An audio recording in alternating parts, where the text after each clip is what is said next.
Help keeps pouring in from all over the country. Thank you to everyone. We feel your love here in Kentucky. The Team Western Kentucky Tornado Relief Fund, now 31,279 donations, over $4 million raised into it thus far. Do we have the website? Those that would like to help us, that's teamwkyrelieffund.ky.gov. This is a fund associated with the state. We're going to be fully transparent on how it is spent. There will be no administrative fees taken out of it. All of it is going to go to help these families. Today, we're announcing the first expenditure from that. We're going to be providing $5,000 in burial expenses for each family that has lost a loved one. We're going to ask the funeral home or group helping out to not charge the families beyond that $5,000. We at least have to be able to grieve together, and no one's going to have to apply.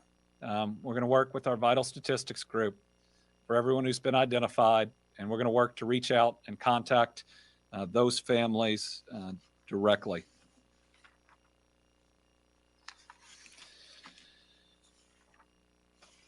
Right now, we think we have about 30,000 Kentucky homes that are without power.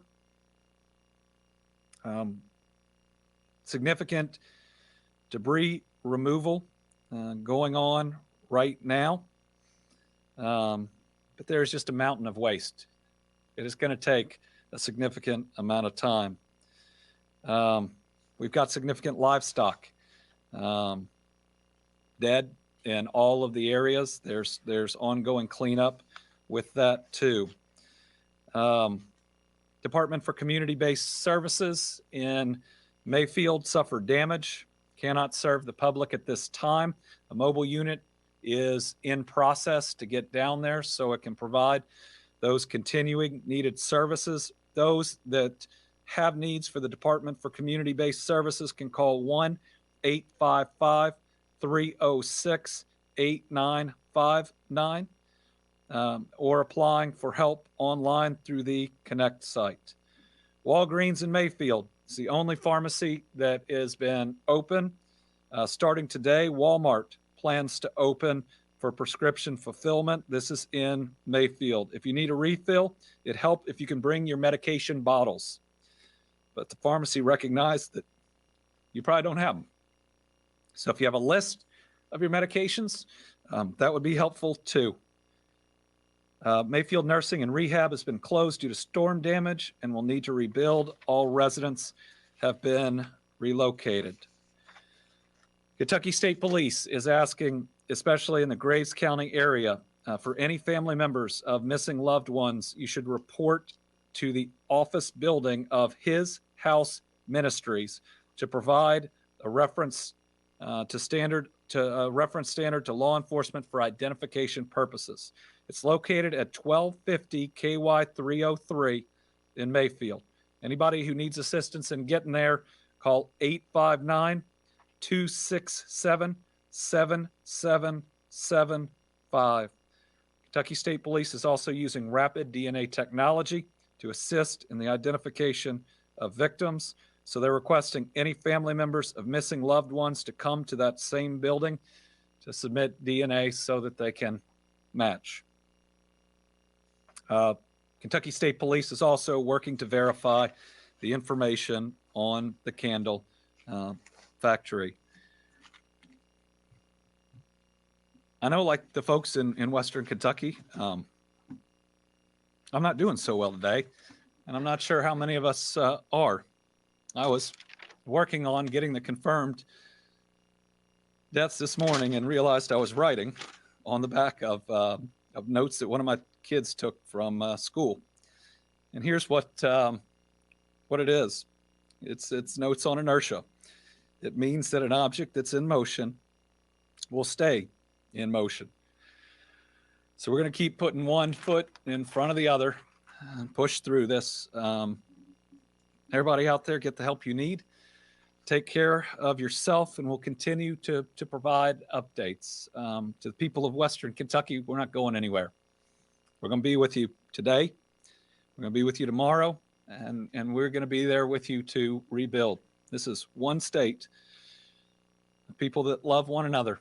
And I think everybody in Kentucky, but also everybody in the country is standing with you. And with that, I'll turn it over to Director Dasa.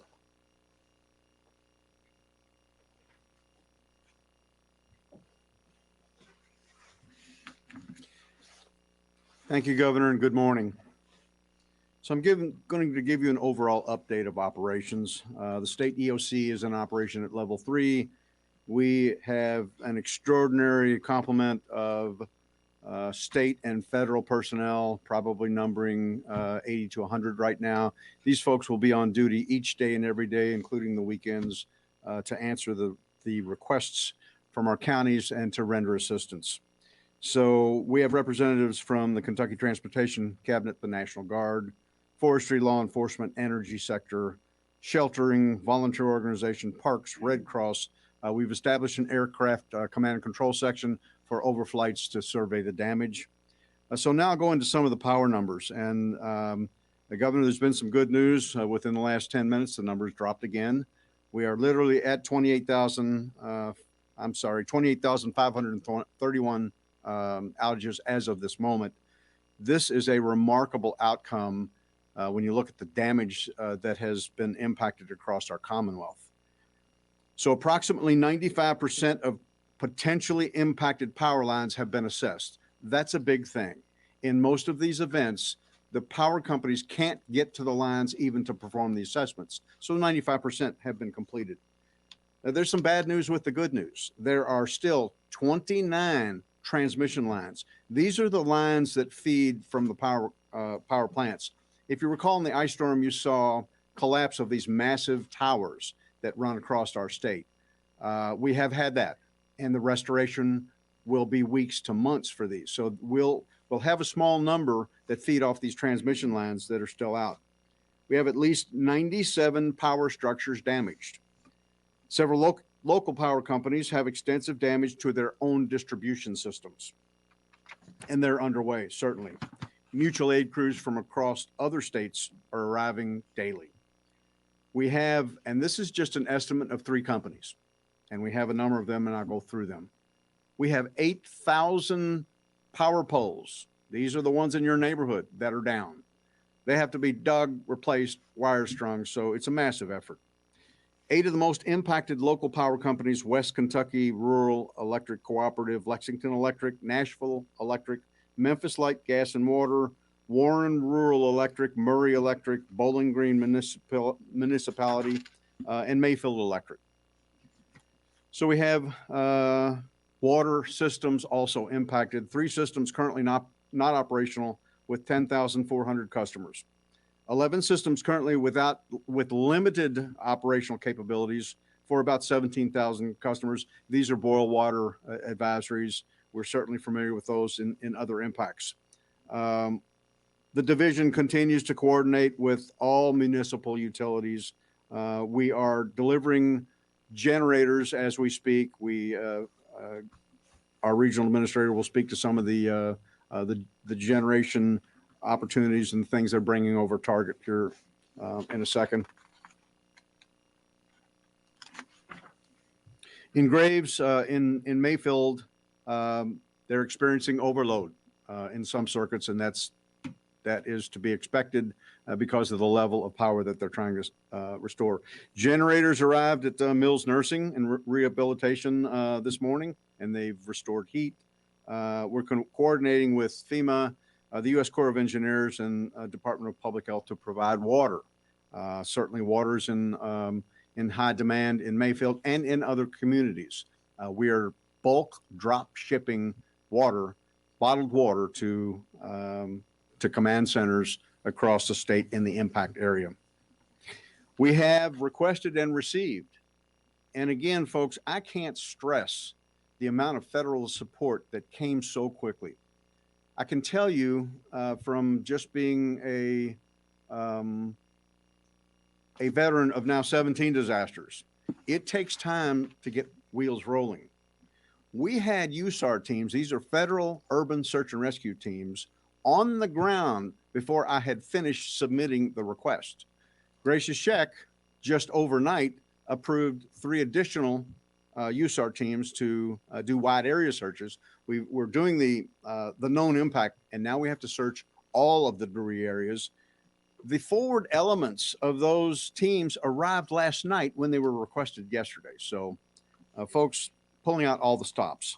In Hopkins, we're assisting providing generation to Dawson Springs Independent School. That's a key issue.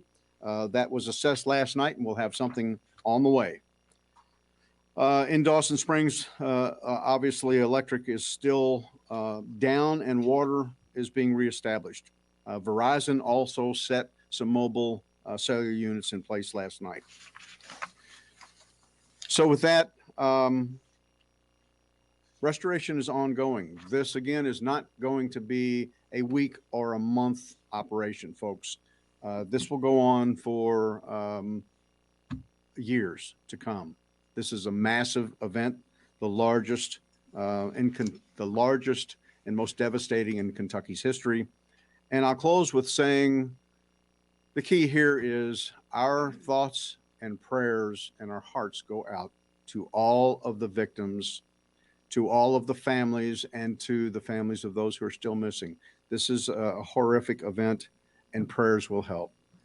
Now I'll introduce Gracia Scheck. Gracia was with the governor and I yesterday as we again toured the area with the Secretary of DHS, Alejandro Mayorkas. It's always a challenge to pronounce the secretary's name. And also Gracia's immediate boss, the FEMA administrator, Deanne Criswell. These were remarkable folks. I spent the day with them. The governor was with them. They get it and they care. And Gracia, in syncing with Administrator Criswell and Secretary Mayorkas, had our application all the way to the White House with approvals, waiting for the signed document. And that's how quick this thing moves. So thank you, Gracia, and please update us on FEMA.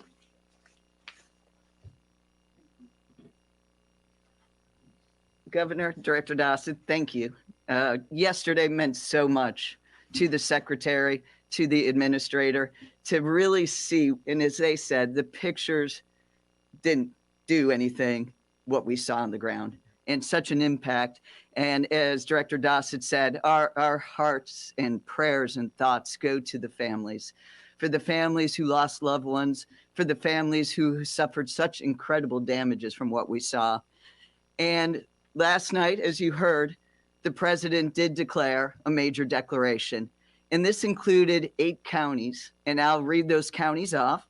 It is for Caldwell, Fulton, Graves, Hopkins, Marshall, Muhlenberg, Taylor, and Warren counties.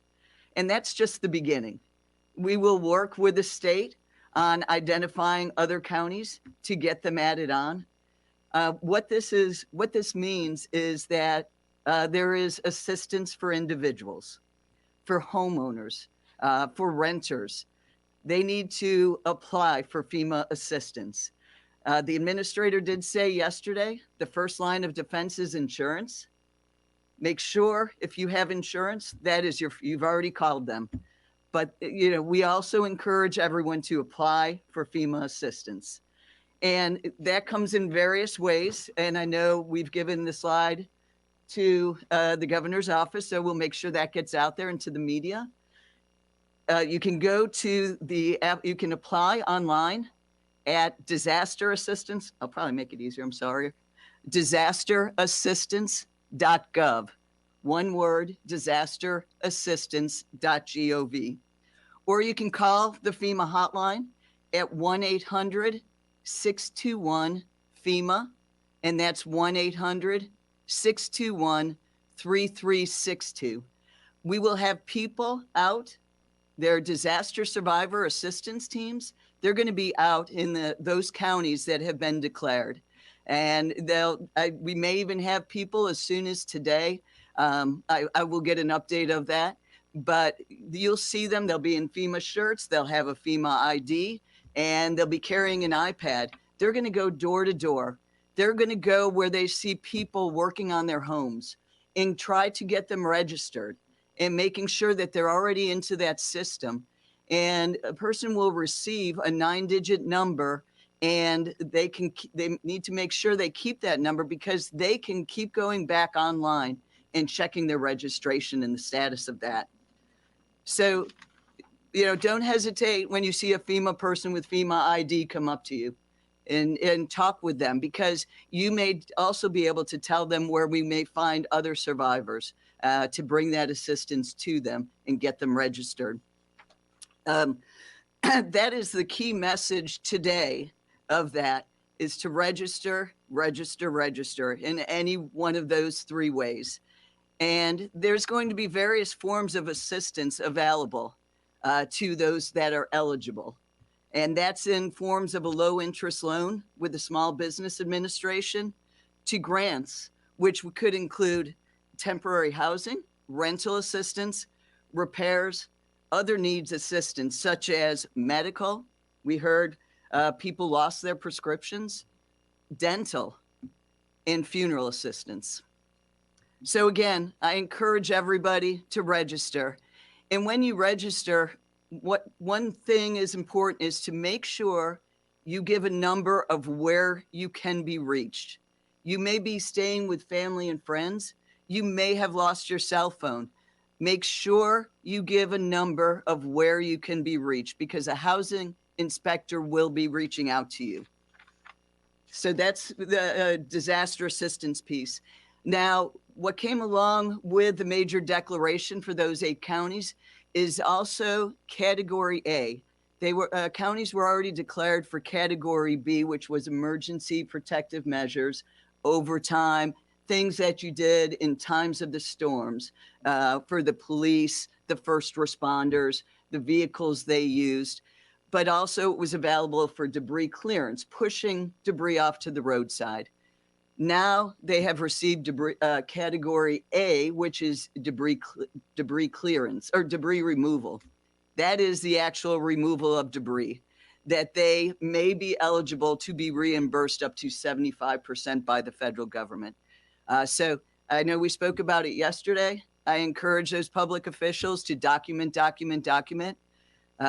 We will have people out on the ground. We have FEMA people, Army Corps of Engineer people out on the ground doing debris surveys. They're linking up with the local entities to help guide them through what they need to do, but also looking at possibly private property debris removal, demolition. I know that's a lot of questions that are going to be asked. So we'd like to get those answers as quickly as possible so everything is done the right way so that it could be eligible. And then also we have subject matter experts looking at the water and wastewater systems to see what we can do for emergency repairs, because we know it's important to get those up and running. So we will be working with the locals and state. And again, all of this is in support of the state. They are locked tight with us. There's no shadows between us. So that's what we're doing. And as Director Dossett spoke about, yes, we have 4 urban search and rescue teams on the ground, one being at the Candle Factory, where the 3 others are in Graves County, and they're doing the primary and secondary searches. They've already begun those this morning. And you'll see mobile emergency response support vehicles supporting all of these field elements and the communities with communications and helping them in the short-term need for communications. We have housing experts on the ground today, because that's a big question also. We know that there's going to be a need for housing.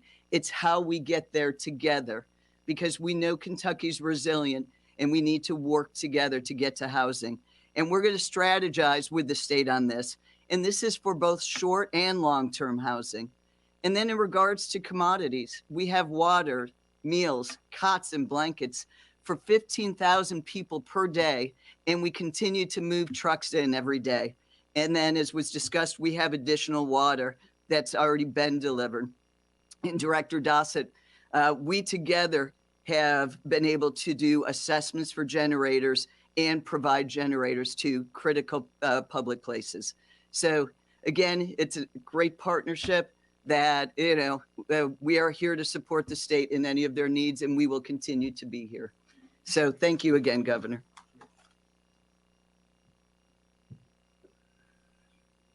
All right. We'll open it up to questions. We've got 5 that are here with us today, 5 journalists and others on the line. So we'll start with Georgia MacArthur.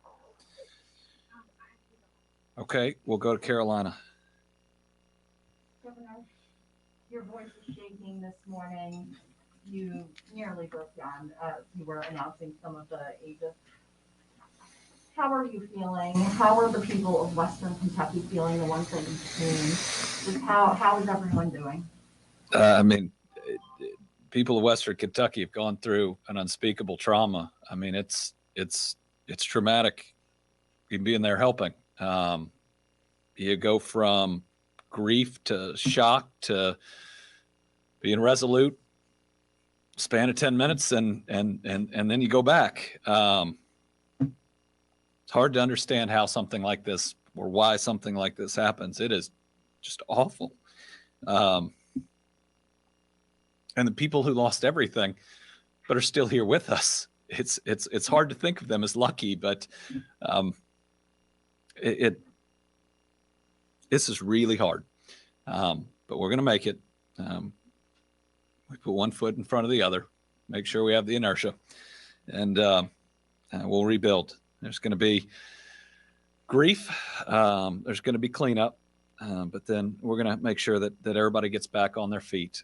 We do have a lot of support out there. I mean, the whole country is calling and trying to help. Actually, one of the biggest challenges we have in these counties is too much in many ways. How to coordinate an unprecedented amount of goods and of volunteers. But there's a lot of love out there. Bill?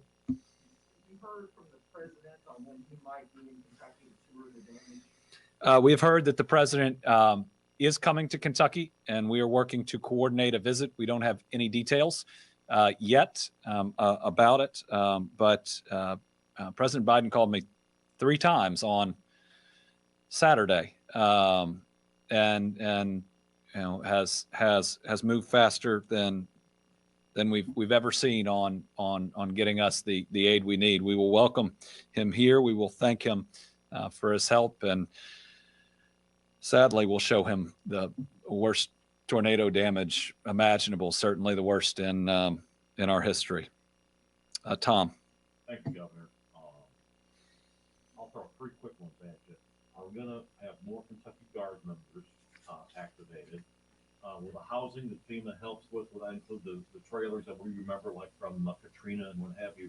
And can you, for clarification's sake, explain what a reference standard is? Most people don't understand what that is. Is that DNA? Is it photos? Is it? So they're going to need the Kentucky State Police, if you're missing a loved one, are going to need information, photos, whatever you can bring about your loved one that would help identify them. I'd bring as much as you can, and then they're going to take a DNA sample from you if you are related to them, probably for the worst case of the worst, and we still have unidentified bodies.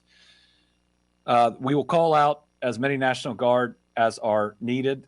We in many ways it's almost limitation by equipment, right? Because what is needed, there is still search and rescue going on, but at some point that will switch to debris removal. We're assisting in some law enforcement capacities, but as power gets back up, that'll probably change too. If we need more, we'll have more. And what was the last one? Oh, FEMA housing. So FEMA housing is an ongoing conversation. We want to make sure that we get the most effective form. I think there's RVs. I think that there are you know, the type that you referenced. One thing FEMA's learned about us, though, is we take care of us. And people have opened up their homes already. And every time a house has power that comes back on, it's not just one family that's going to it. It's them and all their friends and maybe somebody they met just the day before. Kiati? Good morning. As we're learning new details this morning from the candle factory, going forward, do you have any recommendations on procedures or different scenarios that could take place if another event like this could take place in the future? Well, it's too early in where we are to know any changes that ought to be made in the future. I believe that this is going to end up being an E5 tornado, which you can have the warnings, but what do you do, right? The homes this hit, if you haven't been down there, it didn't take the roof off. That's what we're used to seeing with tornadoes, right? That if you get to your safe place, you're safe. You get to the basement, you're safe. There's no safe place when you get hit by something like this. I'm sure that we will look at what procedures the facility had. That's natural, but it's still too early, and we may well have to live with the idea that some storms are so powerful that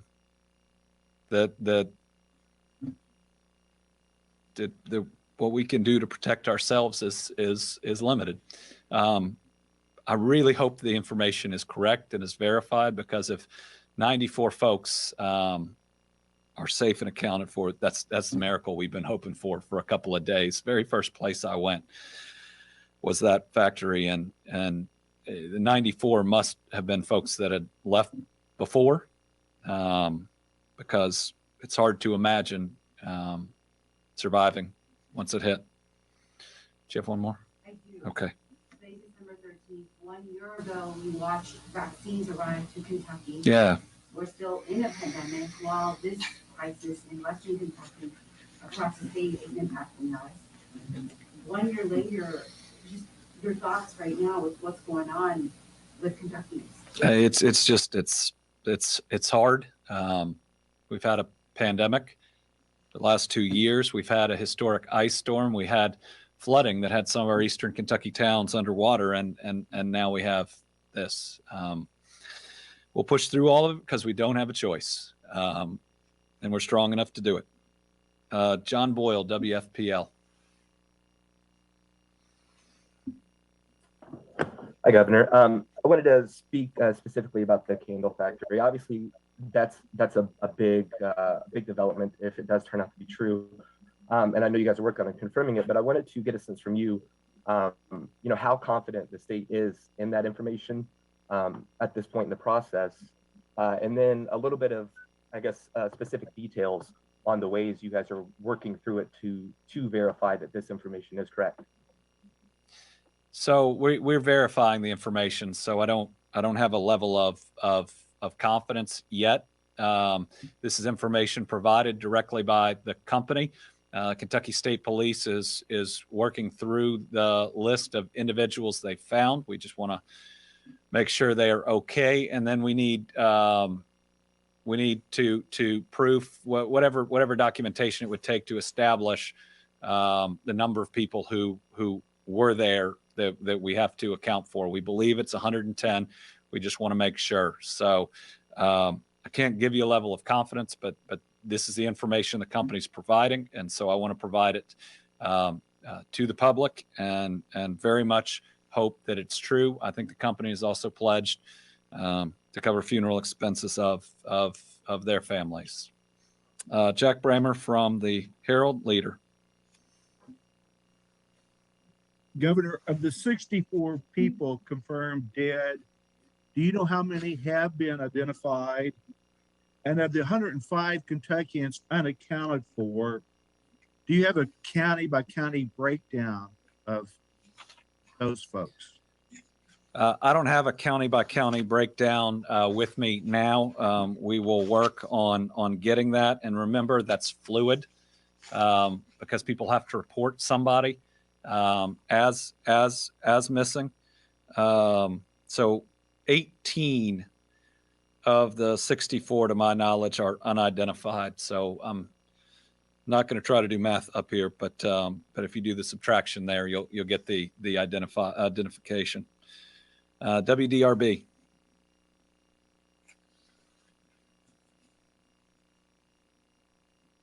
Nope. Okay. Newsy.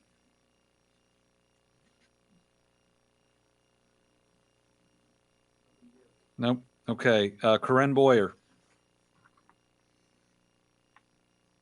Hi, Governor.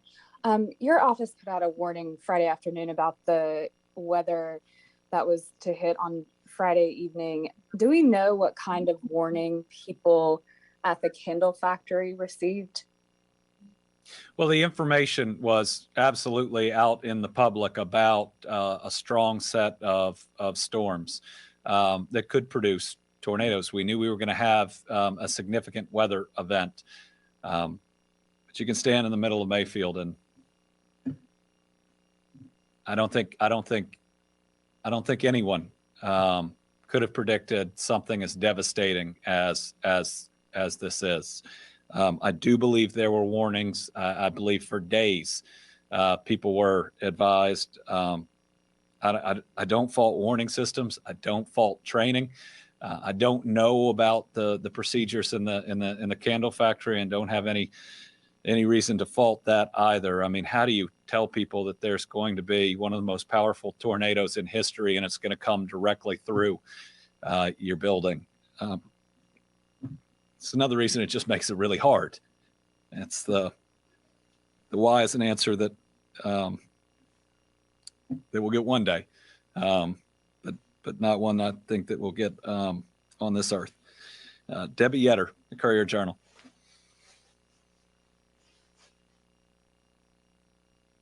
Hi, Governor. I'm here. I wanted to ask, in terms of the candle factory, have the owners been cooperating or coordinating with emergency authorities?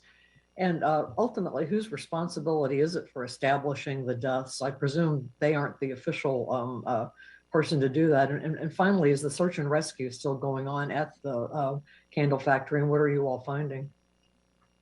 So the owners made several contacts yesterday, including to my office. We put them in touch. We were standing in the room with the coordinators there on the ground.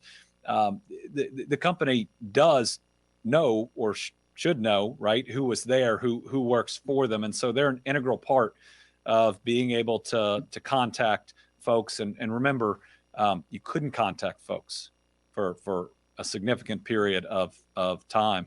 In fact, I was working with AT&T directly yesterday that got 3 different counties up that had been entirely out, and it's really hard to do search and rescue to help to communicate with each other without it. The Kentucky State Police is the group that's currently verifying the information, and once that's verified, it will become official.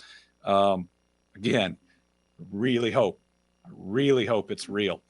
Remember, there's still if the company's information is correct, there's still at least 8 unidentified individuals. So that operation is continuing. Right now, it's pretty much 2 12-hour shifts. One Louisville and one Lexington are managing. They sent down some incredible folks, well-trained for it. They're coordinating with Mayfield's fire chief. Both the fire chief and the police chief in Mayfield are doing a phenomenal job. Police chief talked yesterday about how he had to take time to figure out which of his officers have homes anymore, that they'd been running for 36 hours before they could breathe and say, do you have any place to go home to rest? But the fire chief specifically wanted to thank Lexington and Louisville, and so many others out there. But the mayors of both those towns have reached out, have said, what do you need?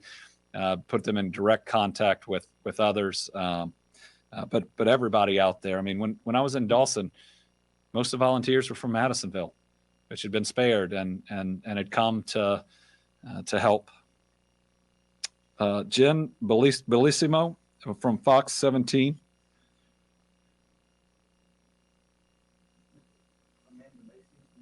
Yeah. Okay. Amanda Macias for CNBC. Hi, thank you so much for doing this. I wanted to ask about the initial cost assessments for the damage to your state and if you think you have enough of the financial assistance or you may potentially need more. And my second question, are there any big businesses or corporations that have reached out and pitched in? Oh, there are so many. I almost want to say that every business has called or tried to call. I had a voicemail from the CEO of Amazon. I guess he's the CEO of Amazon. He can find my number. And his first name's Andy. Who knew? But all over, and it's actually really hard to process the requests when it's wild when you have like a Fortune 50 company and you say I'll make that call back when I can. The love has been unbelievable. And I guess that's what keeps you going, both from your neighbors and the rest. I don't have yet an estimate on damages, but it's in the hundreds of millions of dollars at least. I said this yesterday.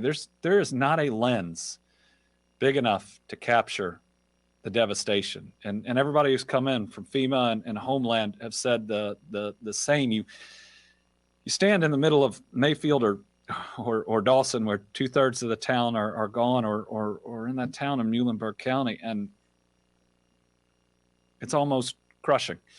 How it feels. But again, whatever the cost, I know our federal partners are there with us. We will spare no expense by the state. I'm going to spend as much of today as I can ensuring, whether it's state parks or others, that we've got a warm place for our families to sleep. And then turning tomorrow or the next day, I'm going to make sure that we come together to make sure these families can celebrate Christmas too. We lost some kids, and we have some kids that lost their homes. And at this time of year, especially as a person of faith, I want to make sure that we can be there for them. And I know now I've said that there's going to be another round of support that comes out there. All right. I appreciate it. Oh, Karen Czar. Karen, last question, because this is about all I can do. Thanks, Governor. I apologize. I actually have two. Thank you to you and thank you to your team for getting us info so quickly over the weekend. First, to citizens who want to go in and help, I know you had said it's best for people to stay away, but are there any types of expertise where it would be a help and not a hindrance? And then the second question is, obviously, this also brings out the worst in people. We've seen some of the best, but how do you identify and report scams? Thank you. Well, identify and report scams both locally. The Attorney General's office, I know, has also pledged its support. The price gouging statute is in effect. That's also the Attorney General's office. So report to them if all of a sudden gas goes through the roof or building materials go through the roof. Sadly, we have seen that sometimes, but I hope that we won't see it here. A tragedy of this level, hopefully no one will try to take advantage of. What was her other? What was the other question, Karen? Oh, well, first, we do need help at our state parks. And, that doesn't take any expertise at all, just chipping in and helping to do the things that support these families. I believe right now that the expertise that is needed is there. All right. To all our folks in Western Kentucky, stay strong. To the rest of Kentucky, if it hurts, it's because you care. To all of you, we love you. We're going to be with you today, tomorrow, and in the years to come.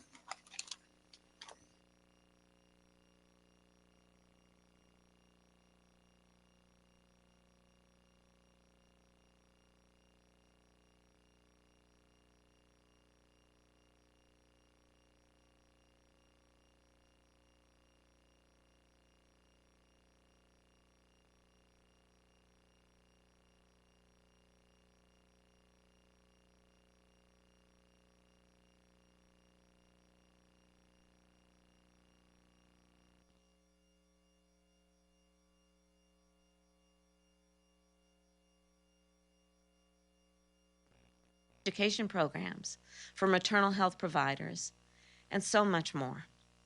And we will build on these actions in the coming weeks and months.